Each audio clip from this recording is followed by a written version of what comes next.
पढ़ेंगे stress strain curve, बहुत important curve है। Stress strain curve, stress strain curve for any material लिखो। Stress strain curve for any material लिखो। Stress strain curve, stress strain curve for material, for material, write down stress strain curve for any material. What is the stress strain curve? Let's see this. Stress strain curve for any material. Let's see this. What is that? देखो अभी क्या करूंगा, stress versus strain, I have to draw the graph. I have to take the graph between stress and strain. बहुत important graph है, ध्यान से सुनो। ये प्रैक्टिकल ग्राफ है। This is totally what, practical graph. This is totally practical graph, stress and strain graph. This is what stress I am taking along y-axis, strain is taking along x-axis. Practically सुनो, मैं अगर एक rubber लूँ या फिर steel लूँ, इसमें मैंने एक डिफॉर्मिंग फोर्स दिया 1 kg का, तो रबर इलोंगेट करेगा। डिफॉर्मिंग फोर्स को हटा दूंगा तो again the rubber will regain its original configuration. फिर 2 kg का डिफॉर्मिंग फोर्स दूंगा तो फिर इलोंगेशन होगा 2 kg के डिफॉर्मिंग फोर्स में, फिर हटा दूंगा तो it will regain its original configuration. 3 kg 4 kg ऐसे देता चलूंगा, तो दे के फिर हटा दूंगा तो I will see that the rubber will regain its original configuration, means it is well within elastic limit. ऐसे जाते जाते सपोज 6 kg में डाला, 6 kg डाला, फिर 6 kg को हटा दिया, the body will slowly regain its original shape. पहले क्या जल्दी जल्दी जा रहा था, अभी क्या हो रहा है, slowly it will regain its original configuration. When the body is slowly regaining its original configuration, means slowly the body loses its elastic character. Slowly the body loses its elastic character. 6 point अगर 2 kg दे दिया तो body never regain its original configuration, मतलब the body completely loses its elastic character. जैसे 6.2 6.3 दिया तो body बिल्कुल नहीं जाएगा। 7 जब 7.0 kg दूंगा तो बॉडी अपने आप टूटेगा, मतलब 7 kg में व्हाट, द बॉडी टूटेगा। ब्रेकिंग पॉइंट हो रहा है 7 kg में। तो इसका अभी ग्राफ ड्रॉ करेंगे प्रैक्टिकली। जब मैं ग्राफ ड्रॉ कर रहा हूं तो कैसे ग्राफ आएगा, देखो what type of graph you will get when the graph is drawn. That graph is initially what will happen, initially it is very much straight line. Initially it is straight line. Straight line indicates that stress is directly proportional to strain, मतलब well within elastic limit. जैसे मैं अगर और weight बढ़ाऊंगा तो it will loses its elastic character. It will loses slowly, it will loses its elastic character, मतलब now onward it will become curve, ऐसे curve में जाएगा। And after some time it will completely loses its elastic character, मतलब plastic बन जाएगा। Plastic बनने के बाद यहीं पे टूटेगा, यहीं पे टूटेगा। E is the breaking point, ये ब्रेक होगा। तो अभी ग्राफ को कितना पार्ट किया, O A this is known as elastic limit, B and C में what, it loses its elastic character, C में completely loses its elastic character, C D E में ब्रेकिंग हो रहा है, ब्रेकिंग पॉइंट बोलेंगे। ई में क्या हो रहा है, ई में कंप्लीटली ब्रेक होता है, तो this is what the breaking point. E is known as what, breaking point of the material. E is known as breaking point, E is known as what, breaking point of the material. E में break कर रहा है। तो इसको मैंने इतना part किया, देखो एंड सी टू डी, सी से अगर एक पैरेलल लाइन खींचोगे ओ ए के साथ, वो ओ डैश में मीट कर रहा है, ओ डैश में मीट कर रहा है अगर पैरेलल लाइन खींचोगे। तो this is what, O dash. O to O dash is known as permanent set, इसको बोलते हैं permanent set. Permanent, permanent set, ACT set, वो क्या है बाद में बताऊंगा। वह परमानेंट सेट, पहले ग्राफ ड्रॉ करो, draw the graph first.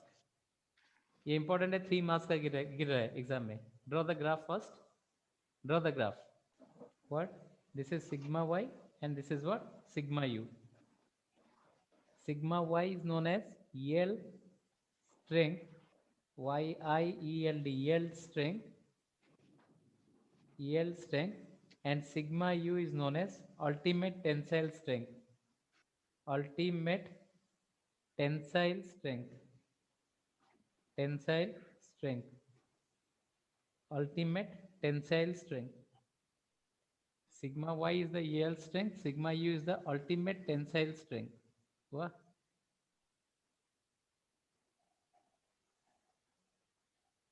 Ultimate tensile strength.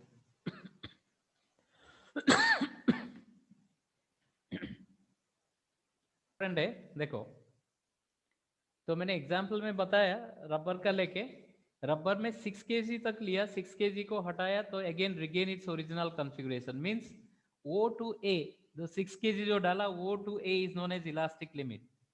तो इलास्टिक लिमिट के अंदर अगर डिफॉर्मिंग फोर्स हटाओ तो quickly the body will regain its original configuration. तो O to A is a straight line, therefore it is known as well within elastic limit. जैसे beyond 6 kg the body slowly regains its original configuration, means beyond 6 the body slowly loses its elastic character, इसलिए एक curve आ रहा है, no more straight line, it is no more straight line, it is curve in nature, means what, the body slowly loses its elastic character, understand this। beyond C the body completely loses its elastic character, अगर deforming force को भी हटाओ the body will never regain its original configuration, मतलब completely plastic character होगा। अरे समझ में है? तो यहीं से प्लास्टिक शुरू हो रहा है, body will never regain its original configuration. जैसे जैसे वेट बढ़ा रहे हो बॉडी का लेंथ भी बढ़ेगा, एंड बढ़ते बढ़ते ई में क्या होगा, ब्रेकिंग हो जाएगा, ई में एकदम टूटेगा।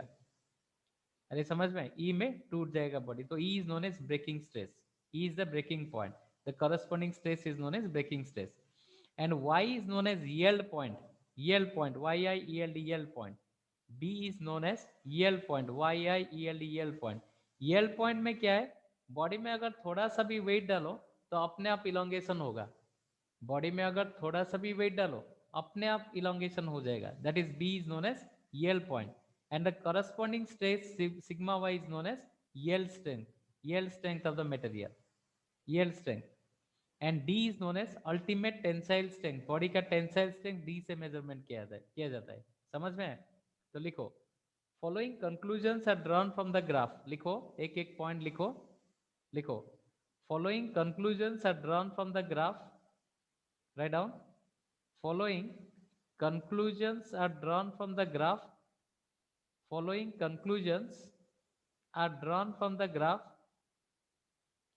following conclusions are drawn from the graph, what are the conclusion here, let's see, following conclusions are drawn from the graph, what are the conclusion, number 1, first is region OA, first is region OA, OA region में क्या हो रहा है, अरे region O is what, elastic region, region O is a elastic region, लिखो region O A, this region is known as elastic region, लिखो region O A, region O A, this region is known as elastic region, region O A, this region is known as elastic region, this region is known as elastic region where stress is directly proportional to strain, where stress is directly proportional to strain, OA is known as elastic region where stress is directly proportional to strain, stress is directly proportional to strain। Next, number 2, region ABC, write down number 2, region ABC, region ABC, region A B C, ये region में क्या है, slowly the body loses its elastic character, write down in this region, लिखो in this region, in this region the body slowly loses its elastic character, in this region the body slowly loses its elastic character, elastic character, the point B is known as yield point, yield, the point B is known as yield point, the point B is known as yield point, and the corresponding stress is known as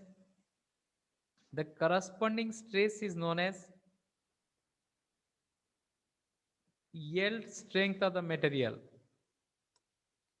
Corresponding point is known as yield strength of the material. YILD, yield. Yield strength of the material. Yield strength of the material. The point B also known as commercial point of a material. Commercial point. Commercial point मतलब crane में commercial point लिखा है, safety limit 20%, 10%, वो B point से पता चलता है. Right on. B point is also known as commercial point of the material. Commercial point of the material. Understand this? Commercial point of the material. Next is region CDE. लिखो next region. Third point region CDE. Region CDE. देखो third point region CDE. ये CDE region अभी देखेंगे. CDE region. CDE region. Understand this? लिखो in this region the body completely loses its elastic character. In this region, the body completely loses its elastic character.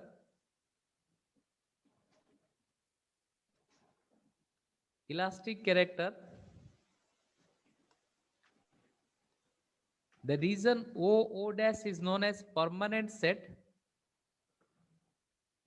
The region O dash is known as permanent set. ये permanent set है, मतलब O dash से beyond O dash the body will never regain its original configuration. अरे O dash के बाद the body will never regain its original configuration. Therefore O dash is known as permanent set. Write down. The region O dash is known as permanent set. And the deformation is said to be plastic deformation. And the deformation is said to be plastic deformation.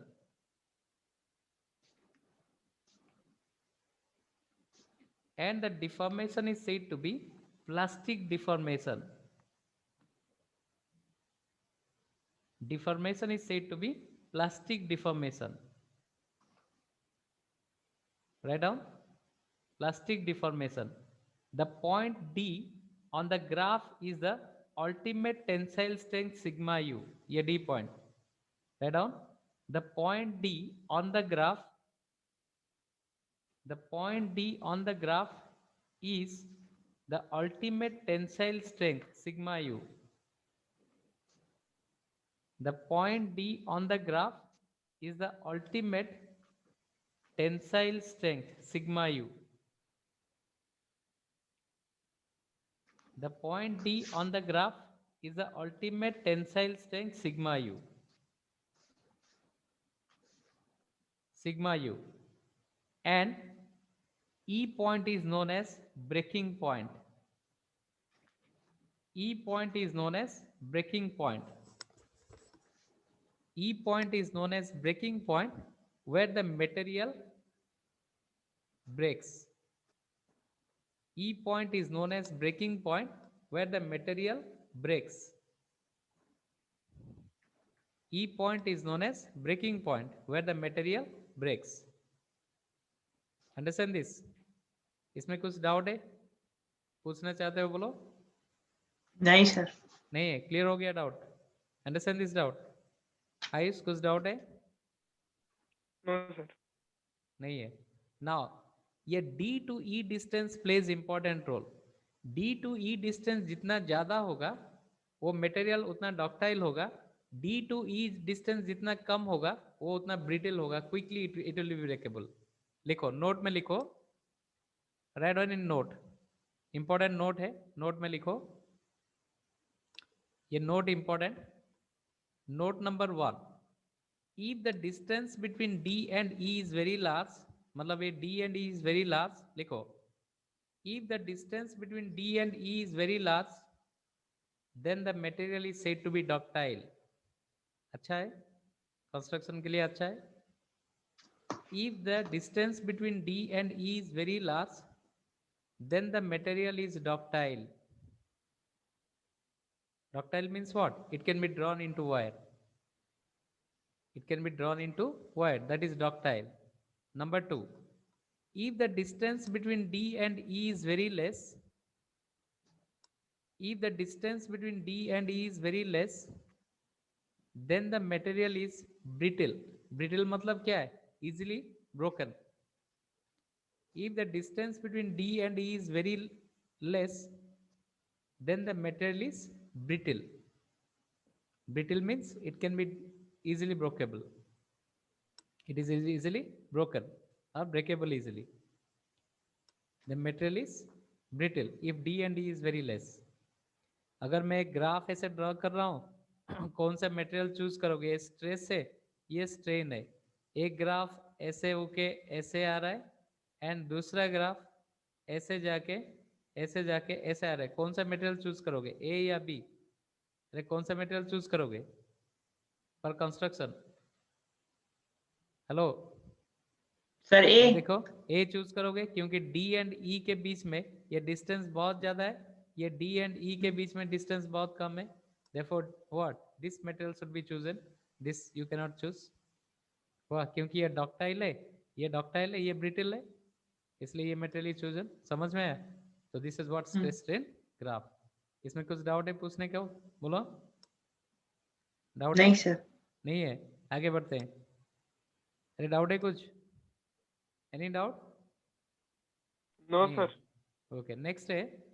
लिखो elastomer क्या है? Write down elastomer.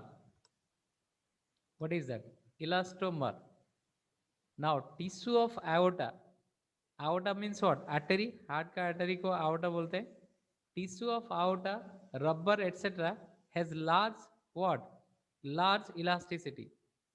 Large elasticity. अगर मैं ऐसे मेरा when artery की ऐसे खींच रहा हूँ तो टूटता नहीं है, मतलब इस ये हाईली इलास्टिक है.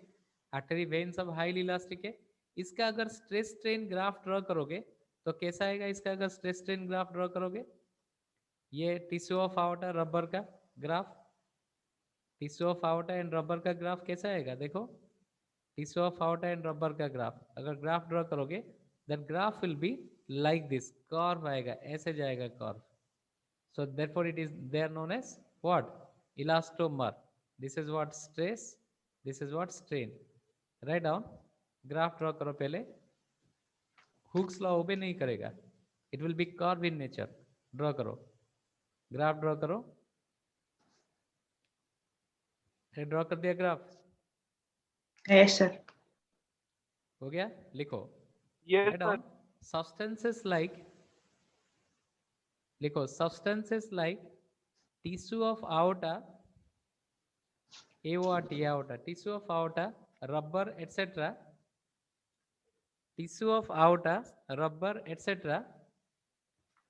which can be stretched to cause large strains, which can be stretched to,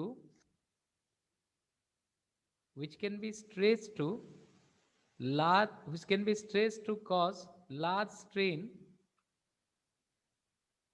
Large strain is called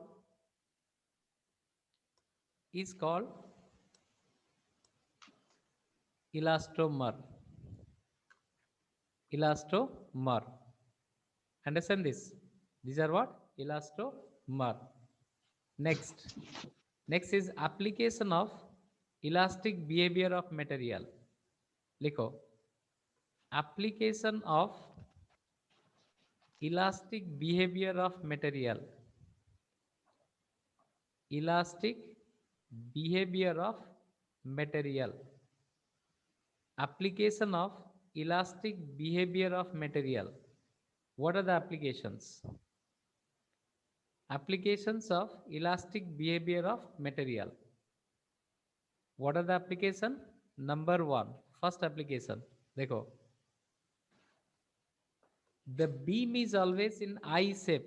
हमारा जो घर का बीम है, जो पिलर है, कैसे बीम का शेप कैसा है, ऐसे आई शेप दिया जाता है, ऐसे आई शेप हमेशा बीम दिया जाता है, नॉट लाइक दिस शेप, ऐसे शेप नहीं है, ऐसे शेप नहीं दिया जाता है। क्यों? जितना तुम्हारा एरिया ज्यादा होगा स्ट्रेस कम होगा, because stress is equal F by A, large is the area less is the stress. इसमें एरिया कम है, इसमें अगर मैं लोड दूंगा तो it will buckle under its own weight, देखो ऐसे बेंड हो जाएगा। बट इसमें अगर मैं प्रेशर दूंगा तो बेंड नहीं होगा क्योंकि एरिया ज्यादा है, इसलिए the shape of the beam is always I shape. Write down the shape of a beam, अरे घर का जो बीम बनाते हैं, the shape of the beam is I shape, लिखो like this shape, I shape, but not I shape. Why? Write down why. इसका answer लिखो, write down the answer. When the beam is in I shape, write down answer. When the beam is in I shape, like this shape, I shape, its area increases, its base area, write down, base area increases, so base area increases, so it can withstand, so it can withstand high stress. So it can withstand high stress. It can withstand high stress. Understand this? So beam को I shape में रखा जाता है। वाह। Number 2, second application. Write down the height of a mountain on the surface of earth. लिखो maximum height of a mountain. लिखो maximum height of a mountain. Maximum height of a mountain. Height of a mountain. Maximum height of a mountain on the surface of earth. On the surface of earth. Earth के ऊपर maximum height of a mountain कितना हो पाएगा? देखो ये गिरेगा 2 marks का। Maximum height of a mountain on the surface of earth, what is the maximum height? Let's see this. लिखो, write down the elastic limit of a typical rock is, typical rock, write down the elastic limit of a typical rock, elastic limit of a typical rock, of a typical rock, typical rock का elastic limit है कितना? 30 into 10 to the power 7, 10 to the power 7 newton per metre square. Typical rock का elastic limit मतलब अर्थ can tolerate this much stress, इसे ज्यादा अगर stress अर्थ के ऊपर दोगे तो नीचे दब जाएगा, धंसेगा नीचे। अरे earth can tolerate 30 into 10 to the power 7 newton per metre square, उसे अगर ज्यादा अर्थ के सरफेस के ऊपर दोगे तो नीचे दबेगा। समझ में? तो टिपिकल रॉक का इलास्टिक लिमिट है 30 into 10 to the power 7 newton per metre square, मतलब इतना स्ट्रेस वो झेल सकता है अर्थ, जो माउंटेन का रॉक का इतना स्ट्रेस तक अर्थ झेल सकता है, उसे ज्यादा झेल नहीं पाएगा। हुआ तो स्ट्रेस दे दिया 30 into 10 to the power 7 newton per metre square. Now density of a typical rock, density कितना आएगा? लिखो density of rock, density of rock कितना है? Density rho is equal how much? 3 into 10 to the power what? 3 kg per metre cube. This is the density of the rock. 3 into 10 to the power 3 kg per metre cube is the density of the rock. तो अभी निकालेंगे height कितना है। Therefore ये pressure P भी हो सकता है, देखो ये मेरा प्रेशर हो सकता है P, प्रेशर और स्ट्रेस एक ही बात है यहीं पे।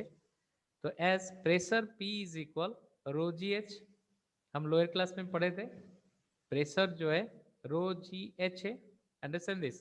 तो मेरा प्रेशर और स्ट्रेस यहीं पे 30 इंटू 10 टू द पावर 7 है, रो है 3 इंटू 10 टू द पावर 3 है, and g is what 10 into height निकालूंगा तो हाइट कितना आएगा? Height will be 30 into 10 to the power 7 divided by 3 into 10 to the power 3 into 10. So how much you are getting? You are getting 10,000 meter or 10 kilometer. So maximum height of a mountain on surface of earth is 10 kilometer. उससे ज्यादा होगा तो mountain अपने आप नीचे चला जाएगा। तो माउंट एवरेस्ट कितना है हाइट? अरे लगभग कितने का? 10 किलोमीटर। यस, लगभग 8.5 या 6 किलोमीटर है। आजकल पेपर में दिया 2 मीटर बढ़ गया है उसका हाइट, हुआ कि नहीं?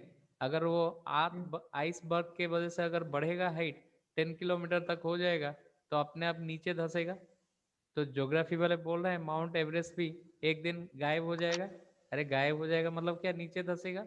अब उसके ऊपर अगर ग्रीन व्हाट आइसबर्ग सब 10 किलोमीटर तक हो जाएगा मतलब नीचे धंस जाएगा। तो अर्थ के ऊपर maximum height of a mountain will be 10 kilometre. Earth 10 kilometre तक ही बर्दाश्त कर पाएगा, उसे और ज़्यादा नहीं है। तो माउंटेन अपने आप नीचे चला जाएगा। वाह। तो maximum height of a mountain is always 10 kilometre on the surface of अर्थ। लिखो दस the maximum height of a mountain. लिखा? अरे लिख दिया ना? हाँ सर, लिख Yes, दिया। sir. देखो 10 the maximum height of a mountain on the surface of earth is 10 kilometre. 10 kilometer is the maximum height of a mountain. Clear? Understand this? अरे समझ में आया? This is all about हाँ this sir. chapter. ये chapter complete हो गया। वाह, totally completed. इसका एक प्रॉब्लम करो जो इम्पोर्टेंट प्रॉब्लम है, गिरता है एग्जाम में। लिखो, write on the question there. लिखो, राइट ऑन द क्वेश्चन। ये फ्रीक्वेंटली आस्क्ड क्वेश्चन है, ऑलवेज इट्स कमिंग। लिखो, write on the question. The question is like this. लिखो, a structural steel rod has a radius of 10 mm. A structural steel rod has a radius of 10 mm and a length of 1 meter. And a length of 1 meter. A 100 kilonewton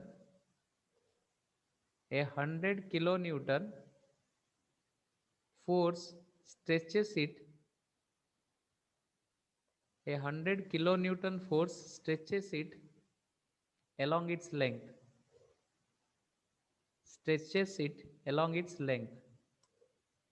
First point is calculate. First point is calculate